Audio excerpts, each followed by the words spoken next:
Makwe wo mwanda Roma and wasasene ama ewia sibwe yede ebremo.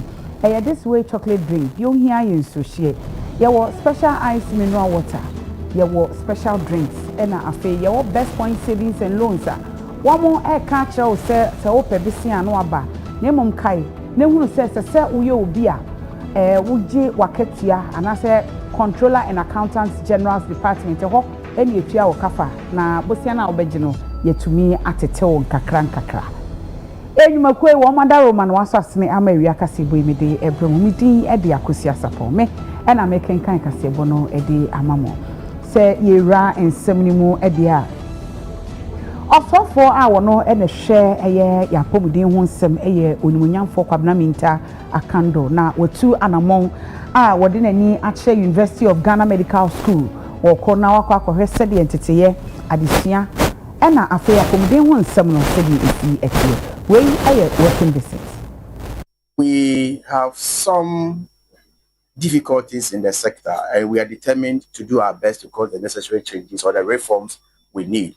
And as major stakeholders in the sector, I will attempt to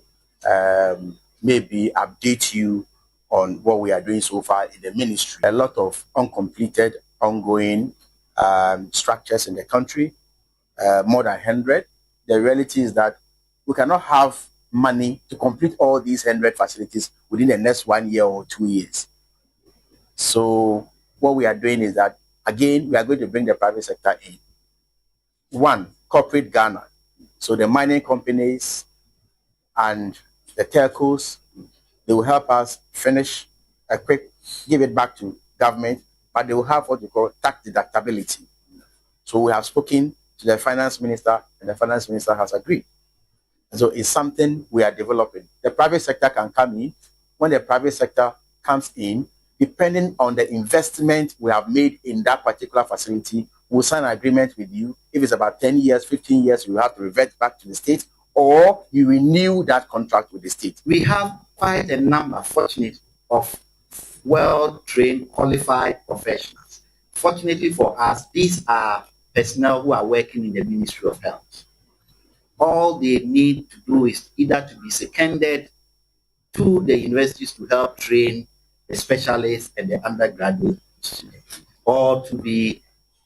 employed, as it were. So our humble plea would be that if we could have an opportunity to present our list. In fact, we presented this list through the Vice Chancellor to the Honorable Minister of Education. Honorable Haruna promised to discuss this one. He also felt that, yes, so we will want to work through you. We have the list, they are willing. Fortunately, they are already on government payroll. The institutions under the provost should continue the dialogue, should continue the communication between myself, the minister, and the ministry, so that we can all be reminded from time to time. Secondly, we should also, reform our culture of maintenance. Whatever is given to us, we must do a good job in maintaining it.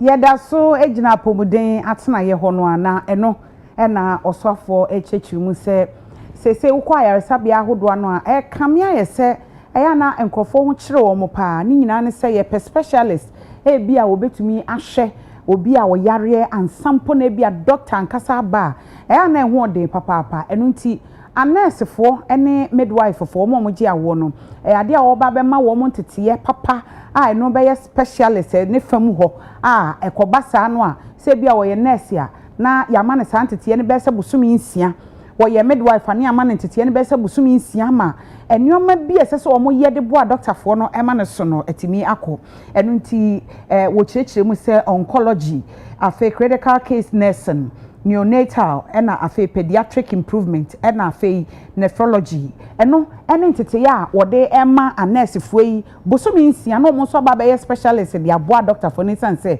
eto be ya na abro wo mo so ya training a nurse for betray e wo mai na so specialties in also specialties in also nti specialties ni bi o wa ya nye no mai mu kra nephrology, endocrinology, and the kaka. Nti ubehwa aman kudo bi no pese mo befa your health professionals na ebi ko ba mo buy no specialties bi also ye nyelo mai. Nti I adwin say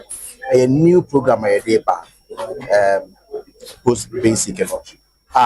yeah baby training go for next for in their specialties. The shares here with 4 centers. The 4 centers no Kolebu and maybe agency CA and Tamale and Ofanochi. So I 9 years I said I shall see a year this one say the first year you between training by 900. Based on the pilot team I will roll it out. We are training more specialists because specialists for no almost here for a lot of gaps. Into a program here we are now investing. It's a new area we are now investing. And some of these equipment are very expensive, very, very expensive, but we are determined to do it to solve a major problem in our system. Now, what I did for you be a dear him, I was social media no so pa. Now, Nina no a senior for I say 1 year school for senior high school for now 1 more air contokwa. And yes, and tokwa say beer a year and so say. Ebi wo ho ano mo bro nipa kro ebi wo ho ano mo de abo bro nkrofo na video no na nya baako eye video ahodo ama se de video ni sitie na ni enyan papa eno nam so ama asoye a wo hwe nwomesua so woni munyamfo Clement Park we osofo be de akira wo hwe nwomesua so ne nsasha se de akasa de atia sa emfonyini ya edi ahibu ewo abefo ntentan homa so yi na no wo che se asemi wo hwe se de ne bobre city a eye senior high school mienu a ewo mfimfini mantamu eno eye suadro ene ne mpotemu ho na nyina mu no wo che se koba se ya na ama entiteye yede ma ye ma ewo school ni se so obi mpo ahye wabufu a se nipa no ubenya no ho abotre no na sa entiteye no ya to nsuom nti esafata se mpanifo de wo mani ebehwem ebio na sa asem ya esi ye no ama enei ababeto apaso ama obi a eka bi asuafo basabasaye so wo mo bru teacher fo ene nneoma bi atete se ni we mu nyina bi eka ho eno nti enam so ama sede ensem bi asisi busumi bi a atwam sa afi atwam no ensem asisi pa efa asuafo mo bu akyerɛkyerɛfo na asukufo wo mo de abɔ ani enam so kwa ma ba kokora de ba bi kora de obi kora wuye ene saa nneoma wo mu nyina ka ho bi ama no aye den de ama akyerɛkyerɛfo afi asoye ene enwomesua tenaye eno nam so mo so afo abedi akyire a wo hwɛ enwomesua so Dr. Clement Park kyerɛ se sesi ayi de ente ya aba beto mapono so no wo muntumi nyina no nko aso emfa mmua enu nti sese Ghana Education Service eno no Director General wo da Ghana Education Service ano ene na pamfo nye hwehwemu mfa sa asemi hu na eno ena Director General se woni fifiri mantem kwankyerefo hwe nwomesua so ewo ho wo mo ene district directors no mekyere mansini de no wo mo nyina na wo munim enti akoye se no wo mbehia asam ne ba bi poti esiye ekwan ye fa so ma ne siye ade crop ye nam so ema no ebaaye na ni nyina no meeting no ene eyedwoada ogefo boso ne da to so aduonum yensa ene wo mo hwe ani mu se wo mbeba be hia Ghana Education Service headquarters na wo mo aba be kyerɛkyerɛ mu na afei wo mo ahunu na Dr. Clement Park ejina so se ministry no asem wo ye asi no enye so de di agro wo fa na ni bra so pa na wo mo twen so mo de Director General de report no ebeba kora no ade a wo mo sutu anamon fofo se sa basabasa ya esise yi obi ba sei se de wo mo si bro no toto abo bro ni na obi kora nim adenti na mo ko school yesi mo nkosua de na mo beto abo ana se obi beto ahye obi sumpo abro no se we de na nani kuma na mo ye ne sa no enti we no enya de a wo mbetena sidin na akoye sei no wo mo to kokobo de amane school fo se ade bia wo be ye a ebekwa akofa wo ha wo ye ne de aba no wo mo ntena so muomu aso ene Ghana Police Service ene wudi bone a wo mo be ye omu hwehwemu na ye de wakwa kogina mra na nima mamra no wadi ne sede esitie se ye nyonyonyo de anene danto asema wo nko a na wo kro ana mo amoye sa no ena mokro eni nti we eye nsam ni bi a aba beto dwa enei wo mutu wana mo ntimi gidi se nei se nyame ya adom na mpanimfo ebe hia de ebesie bia no wo de beba na ama Ghana de hia nyina atibi ama yahu se mfonyini no ano odin pa ya to aso de ane eko DVLA na DVLA opanyina wono na oda Drivers and Vehicle Licensing Authority eye Owura Julius Nikwe Korte na opanyi chese wahunu se Goro Boys no wo mo hadwene pa yeka Goro Boys ya wo mo a wo mo ya entemgyinafo ewo baabi a yekoje license ewo DVLA ho no ade a wonom hadwene no opanyi chese wo betu ase kude ama obi aho ato no afei wo mo tre wo mo adwuma nim se de be ya obi bia opese oba na obeje license plate na wo license a wo beye ene bibia ti safa wo car ho ene wo car twie mu no wo mo behwe se ebetotote na Goro Boys emeye adantemo emfa mayen ha adwene Owura Julius Nikwe Korte echrese sa dwumadi a wobedi onye no ohye sokra na emom ombehwe anamonto foforo bi obetu a obetimi ayi Goro Boys anasa middlemen no esi nchen kra wose de nti asafo dwumadi etumpon ne se ukon kronkro ahodo bi so a DVLA any office ewo ho enti so obi epe won dwumadi ni bi se omunya bibi ma no na wanya na ode afa Goro Boys no so omonkoye ema no wode nsem nyina to dwa ebra na omubie DVLA office for crowd no ewo bantama na osi we no eye public private partnership na je se aban mu ne ankrankra dwuma na akamboma wo mo ene mid city auto service na akamboma wo mo abie sa office no se wo de baba som ahyenkafo ne nkrofo a wo mu hia se osom wo mo eno no ochirem se authority no wo mbekɔso atu anamon amom dwumadie no matretrem pa e de akoye nkronkomanum wo sese wo kasa kra asuaye a ehwe akɔne abadie nsam so e de hye won sase afi mu no won hwɛ se DVLA officers no bebro bese aduanan wo bebie aka ho e wo man na fa na nyina na wo mosom no so etimi akwase yie amabi aso omanfo so. DVLA, before I came into office, we had 34 offices. 34 offices in the whole Ghana is woefully inadequate. So it is a conscious effort so that nobody will give me an excuse that coming to our offices is difficult or where he or she has to pick car to is difficult. Now you pick a car worth about 100 cedis to go and do or undertake a service of 60 cedis. How will you feel? So we are having a conscious and a silent effort to do away with Goroism by no military intervention, no police intervention. We will use our knowledge and intelligence to do that. So we are opening more offices. This year, the Minister of Transport has charged us to open 40 offices. Last year, we were able to do 10. This year, this is the first one we are opening. If I leave here, we have 3 more to open. Next month, we are opening 5. We'll do a lot for the people of Ghana to have access to DVLA services. For you in Ashanti region, you are the highest already. You had 8. Then when I came, I've added 2. This is the 3rd one. Tomorrow I'm opening another office, making 4. Then Konongo and Brema is coming on, making 6 out of the 8 you used to have from incumbents time. Chief Operating Officer Edema Mid City Auto Service Ejapoku ono nso kyerɛ mu sɛ saa kɛsɛto a ɛbɛdɔm ne DVLA ntɛmi ɛbɛboa pa ma ɔmanfo a wɔn mu hia sɛ yɛsom wɔn wɔ DVLA office ɔma bie no ɔmɛtumi anya ɔsom mu hia ne nyinaa ɛwɔ baabi baako a ɛbɛma wɔn ho ahan. Ahai adeɛ bia yɛyɛ no DVLA wokɔ ɔmo office a ɔmo yɛ ma obia no ba ha yɛyɛ enua bi pɛpɛpɛpɛpɛ na de ɛyɛ nika wɔ mu kra ne sɛ ha no obroni bɛka sa yɛ one stop shop on sɛ ɔbɛ register car ayi sɛ ɔde kɔma private vehicle station for no testimony ansa na wo de aba DVLA ama ya hwɛ ho nsɛm kan na yɛ register car na mo but yɛ ha idea yɛ wɔ saa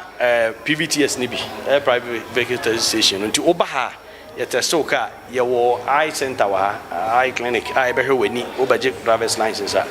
na yɛ issue driver's license nti sɛ ɔbɛba anaso bɛkɔ baabi ne bɛka sɛ kɔha na kɔgye wei kɔha na kɔyɛ kɔra ansa na yɛayɛ ama no haide ɔba bibia wobɛnya ne nyinaa wɔ ha.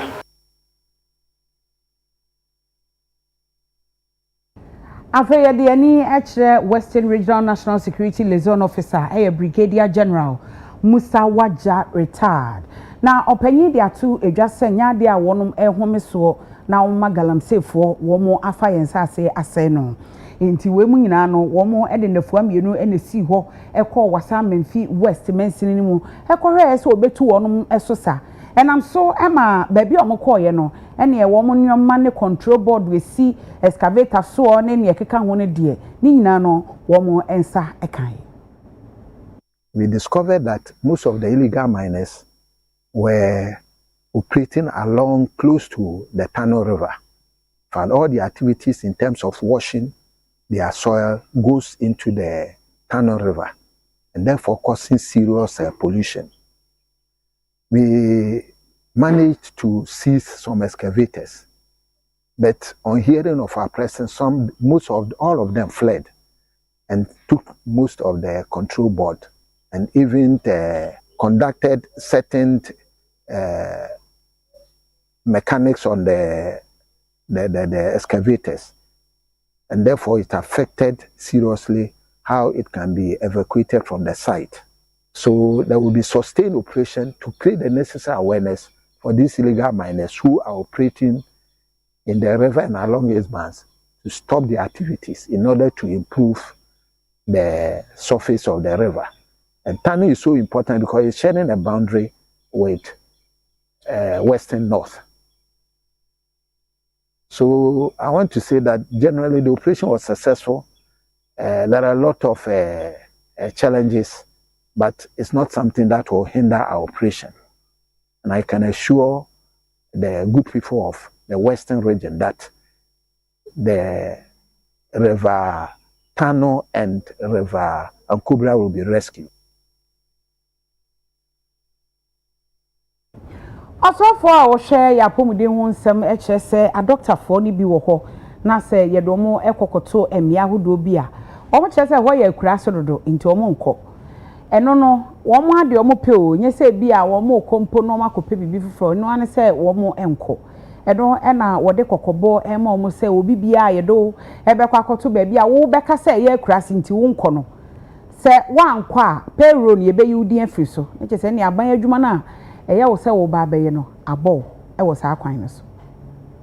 genuine problems, genuine concerns. But you see, I keep saying, and forgive me, including myself, I did statistics and mathematics, and all of us,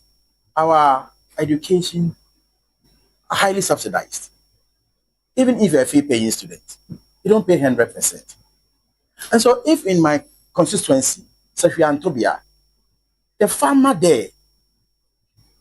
is cocoa produce, has been used to fund your education. And they come and tell me that because that place is a village, after school, you don't want to go there. I beg to differ. I'm not saying that the place is fully developed. No, there are genuine concerns. We also, as government, must come in to help. But then, there are districts in this country where there is even not a single medical doctor. And so last year, I took a very, very difficult decision. Very difficult decision, a very unpopular decision when it comes to your circles. But unfortunately, I had to take it. So we posted over 700 medical doctors to the districts. And I've told my directors that anybody who changes anything, you change yourself. By the end of February, we'll do validation. If you have not reported, we take your name out of the payroll. And then we'll open up for the next batch. So the next available by those who are willing to go to, and this time round, we are only going to open the vacancies available. We won't open the Kolebus and the UGMCs and then the Confanoches. Yes. So we'll open where they are needed most. It doesn't mean that you don't need the staff, but there are places where there are none. And we can't govern like that. Afei de ani kire assignment na assignment na aba beto dwa se wei eye operation bi a wonom akọ na womo eheda kọ no ahomachi wei ya posifo na wonom ekoto ehye so na se de esi eye no a wonom kọ na abobe se no nsia pa ho simadu wei nene nansa na womo etu sa anamon yi na anamon no a womo etu ye na nam so ama se uko eye assignment eye police commander woda no eye Owura Orlando Joseph Ajokpa na womo etu anamo ASP Ibrahim Bukari ɛna afei aposifoɔ mako aduonu miensa community police assistant no wɔn so ka ho bi ɛna wɔn nyinaa ɛwɔ district command wɔn ka wɔn ho bɔ mu a pabam wɔn ɛkɔɔyɛ na abra wɔn etu anamɔn ekopie mu ɛwɔ baabi ti sɛ fita line valco flat baabi a yɛfrɛ hɔ spider toilet area hɔ no spider toilet area hɔ ɛna new town junction MTN park ɛna afei baabi yɛfrɛ hɔ Jericho na wɔn kyichi nipa ni bia emfinhyia no ɛyɛ emfinhyia edu nwɔtwe ɛkɔ emfinhyia aduasa nson 18 years kɔpem 37 years ɛna wɔn nsa ɛka wɔnom ɛwɔ hɔ na ne nyinaa mu no a wɔn ɛkyekyekye wɔn na neɛ sɛ mo amo ani tua mmea bi saa no wɔn anubɔne wɔ wɔn ho wɔn a wɔn ɛyɛ nneɛma ani kwan so wɔn ɛyɛ afei motorbikes ahodoɔ matches ahodoɔ apasoɔ lighter saa nneɛma no deɛ sɛ mo amo nim cigarette nom afei haban ya hatama na wo entampe Indian hemp na meka ho asɛm enu bi afei nipa ni bi wɔ hɔ nso so asɛm amu nim sɛ baabi a te saa na deɛ abrabo bia bi wɔ hɔ enti sɛ nipa ya akyechi wɔ mu nyinaa no empanifoɔ se wɔn ɛhwɛ na wɔn ahwɛ sɛ deɛ wɔn su ɛne wɔn ban ni esi ɛteɛ sɛ deɛ bɛyɛ a wɔn ebetimi akɔ na yɛde wɔn akɔ court na yɛde wɔn kɔkɔpie mu wɔ court a nneɛma etimi akɔ so ama yɛhunu sɛdeɛ esi ɛteɛ ɛwɔ wɔnom ɛfam hɔ eti wei ɛyɛ ashaiman abra mpanimfoɔ yɛka kyerɛ wɔn ɛma wɔnom etu anamɔ ahomakye kɔnkɔ ɛna wɔn kɔɔyɛ a enipa bɛyɛ sɛ aduonu no wɔn susu sɛ nubɔni ho dwa wɔn di bi ɛwɔ saa mpɔtamu hɔ a wɔnom akyekye wɔn.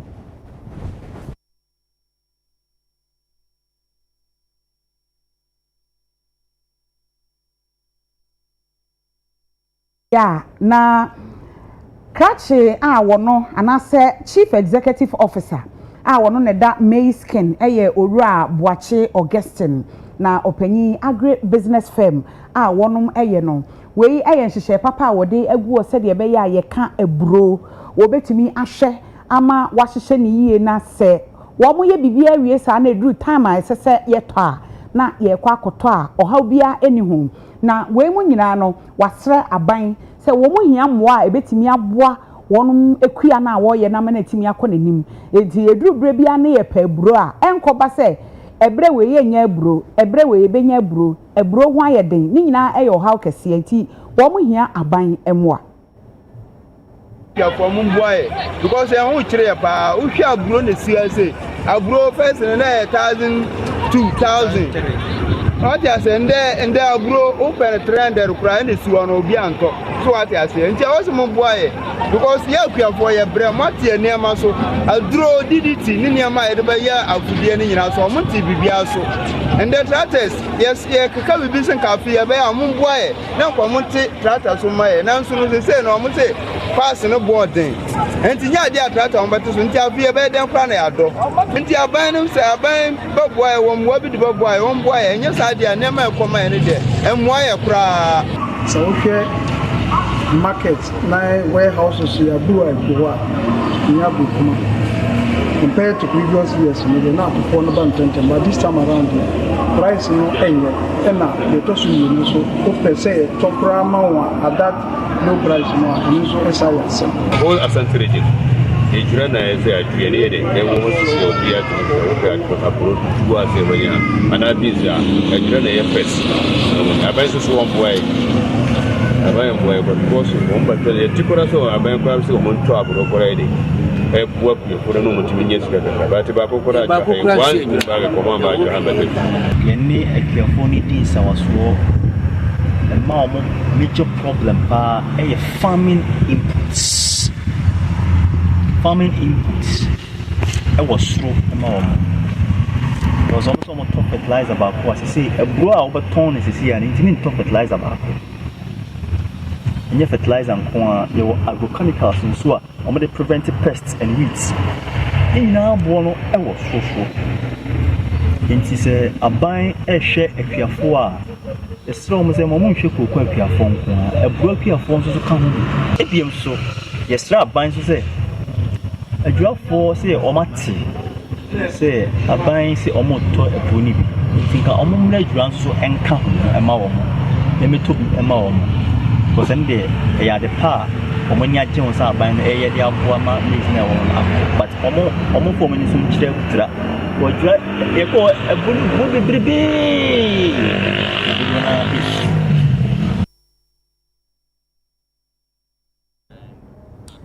Yes, I the any actually atoye mantemu etifi meche Western North Regional Principal Narcotics Control Commission Officer owo ena opanyi jima eche se ya ye kasei se oba Western North Regional womu enubone pa sabre enkrofo efa ha womu enwene ho no eye entampibi eye marijuana ena afei se ye ka tramadol eno pa ena womu guso ene emebunu no so omo ane so womo tonom pa ewo hɔ a ɛha adwene na womo ahu ni sei no enya de a wɔtena se no wayɛ nhwɛhan na emum womo de enioma nyina agu akwan mu a wɔhwɛ ɛde aso ano marijuana easily available illegal farms you so ye adwuma se ye identify na yahwɛ abra no asi nti marijuana de common and so crowd some marijuana they will come baby if ever we get to the other and secondly the investigations in the juma ye kakra no so am ye mu say tramadol hydrochloride and also can drugs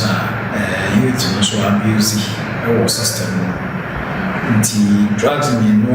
minimum say have been say your region or Western family marijuana and then tramadol. The objectives of the commission and it's a ensure public health and safety. Requirements on the first rise your control, your preventing trafficking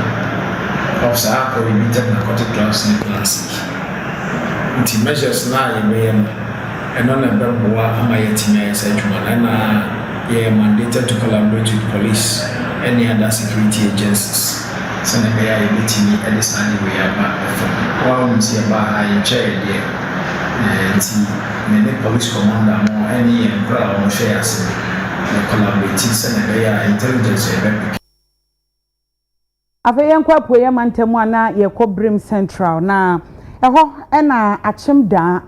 wonom uhwe warehouse bia eno ewo achimda supermarket no echi wochese warehouse ne nneoma sika mpempem ene gumu a eja atomu ahye na shops bia na ebenben no nsoso no ade a eno soso eja atomu ahyehye a wochese odum jadwuma efo abra mo frɛ wo no wo mu bantempa Enra kwesiada amanfo ewo Achimoda supermarket Brim Central Municipality anti asemde omanke bia nhyem omo wo hwa no munyankra se eja pa atomo warehouse onoma treso muniama ni nyina dodo na ahyedrebe Madam Joyce Dompre a ono so e shop eka eniama ehye bi ene UTV kasebo edi nkomo na odi tudwa se ono otonton niema bi te se empaboa photo frames entade ene akade bebre na so obepo Ghana Fire Service for abasopa esanse emra ye from se eja ato no omantwentwe so kra omoye nentem so ebeboa wonum sei enode nensam etudwa menyane wa so de ibe hu ande na Fire Service for gu so omudum no but eja no me amfamania me hu nenso me bae na omo kan de na enye se dai pa ye bae kwa de du be hu kakra omo gu so omudum no na se na mfama Fire Service edomasi pa na sadent be si bia na kanya papa domose na store ni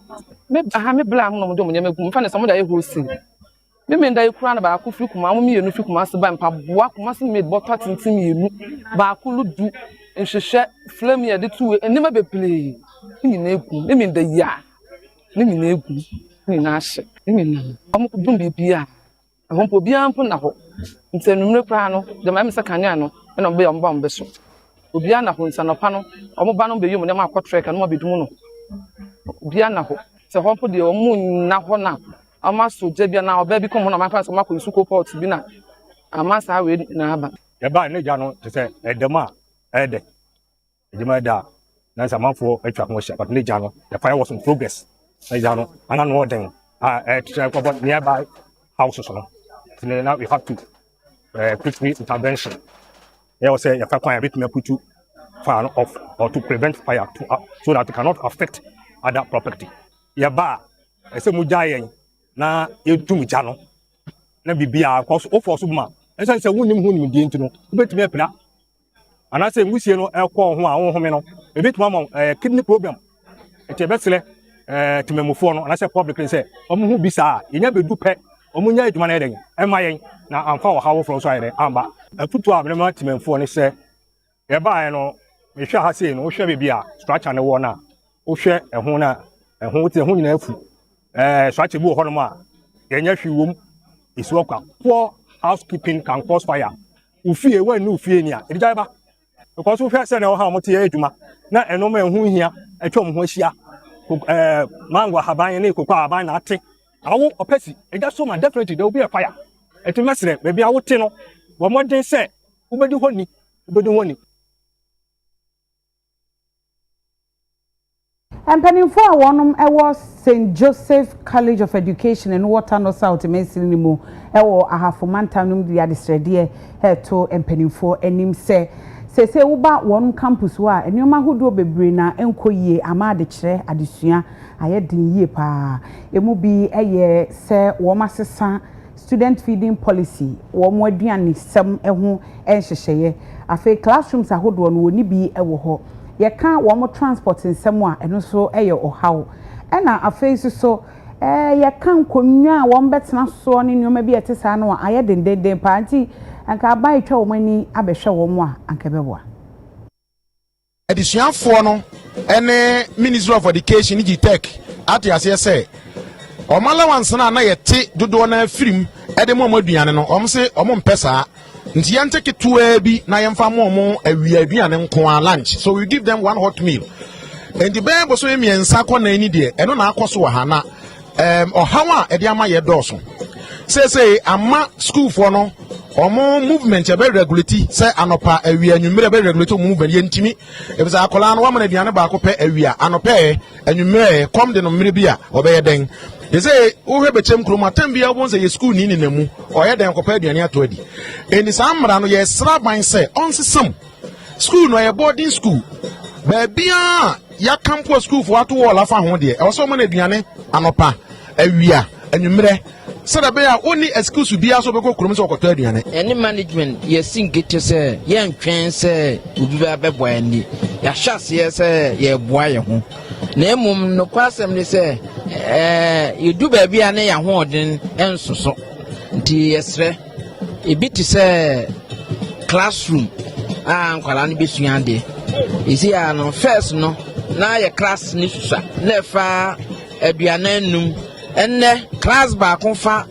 be oha ba kon ne aduonu nti ama classes na ye wo class no ye wo ni nyina no kwala ne ntumi nko de hia bigger classrooms the otoso bio sisi ya university enkunya ya de chance na ye secondary school fo nkunya disi ya penkunya e fata university the best se obi won nsem bia no abanyo ankrankro bia obetumi abeboa ne enkunya ene table kwala no betran so asua de oba administration block kakraka a omosha ase eye in the year 2016 aya na NDC abanya ye wo so a ye du ba biedu ye no besi na ya nto so biem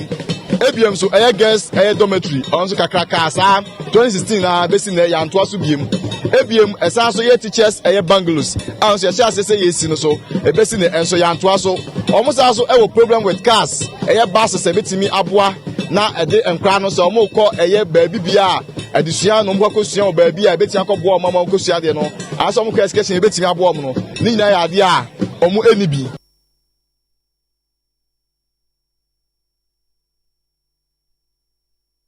yada so ewo ahafomantam ni mu ana ye Waterno South municipality ne ho na wama emabunu ene wo mo pentete ye wo pe bibia ye no wama wo mo ntete ye we nipa be sa hasane aduonu na wama wo entete ye wo mu nya ntete ye ni wie ye no yasa ma wo nyoma ne akade a wo de be fiti wo adwuma ase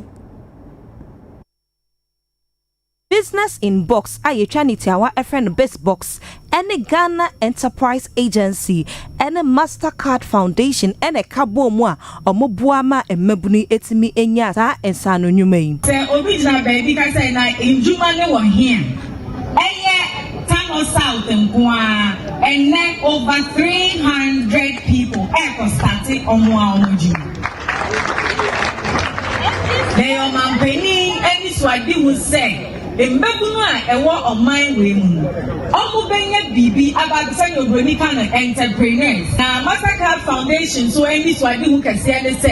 the Ghanaian youth should have very fulfilling and dignified jobs. That a branch of sorry and a partner all cover chrono sebi. No more be sorry after the shovel and now the other Tyler wafa the tools. Say when ya a jubilee and as I said we move to school be not far GA staff are yet training the on my Thailand and you're very dignified. Yeah, abai oba our assembly na boom. If I global partners, so any traditional leaders, ABM so Uncle Numa, and then Muaha, and then Moyababomu, Abasui, I say Bamunamai, Sabayamabwa, not yet me Abwana, a recent agenda now. Of my Ghana, a year president, and of their own, and His Excellency John the Man, Mama Pesa Ebamu, Etimi Abamu, Etimi Abwa, and Mabun said, you any Krumwa. Sabi and Sanum Basa Basa, Dami Tua Basa Basa, Bohenia Chimquanquemia say, Nachi Ye Hunu. Then so was an argument now Yankopon Abwao at the Pediachon, Osoria, and one is over Tusa, Upoguma. Maria to my bias to system, and we had the by Namia the Mama, Mayamua,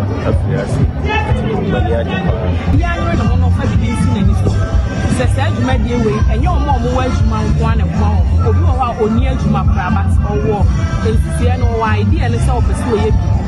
nti ɔmo bɛboa wa ma wɔn teteɛ no ɔmo yɛ ɔmo asɔ wasene sɛ de bɛyɛ a ɔbɛnya biribi ayɛ nti nyɛ wadwen sɛ mu ho abɔnfia sɛ wonya biribiara ɛnyɛ anaa wontumi nyɛ hwee deɛ hia ne sɛ wobɛnya adwene bi wɔ tirim sɛ wopɛ sɛ woyɛ biribi na wɔn nso bɛboa wo ama wɔn kyerɛkyerɛ asɔ wasene sɛ de bɛyɛ a ɔda yɛ so no ɛbɛbɛ. Yes, I buy a chair near bank. Mantama said the near chair a Shiman. Assembly no any a dreadful for no aquacosia. Now say beto just say 1 person we NCC na a Shiman Drano or Mushada AC no more the camera. Said the bay a dreadful no one bet me at home woman dear more ha womo. Then yes, some got nothing and quan chain bia near Ibia. And I dreadful say, Yenim Ghana has say, Sabre we mu say Yaka say a baby ye Jana for fra. Yeah, no near the amount of fofro. Yes, I did see and common penecra. It was many brayer or yet, no, and assembly no more quacodish, mu catcher almost say, O Munsro, or more baby ya, or more ye, a day amawom. For the first time, instead of talking to the leadership, we have decided to talk to everybody who is trading in the market. The feedback is two. One, they are in support of the 24-hour economy market. That is the first one. The second one is that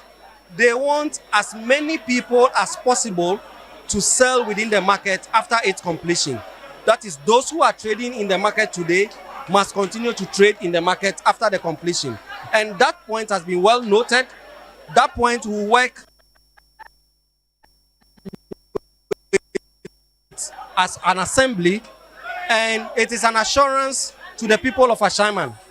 that if you are trading in the market today, there is hope for you to have shops. Shares now over here, any stores, Ukaboma, 141. And I shares a war market 1,750. Stores now where name Hong Kong, shares in 1,750. It is a we store 90. Any shares 320. Nipa say, and a benya, we have you know, use more. 1,300 and something. The Hokwa, our Munya, Bepia, Omubeshedwa. It is your concern, he said.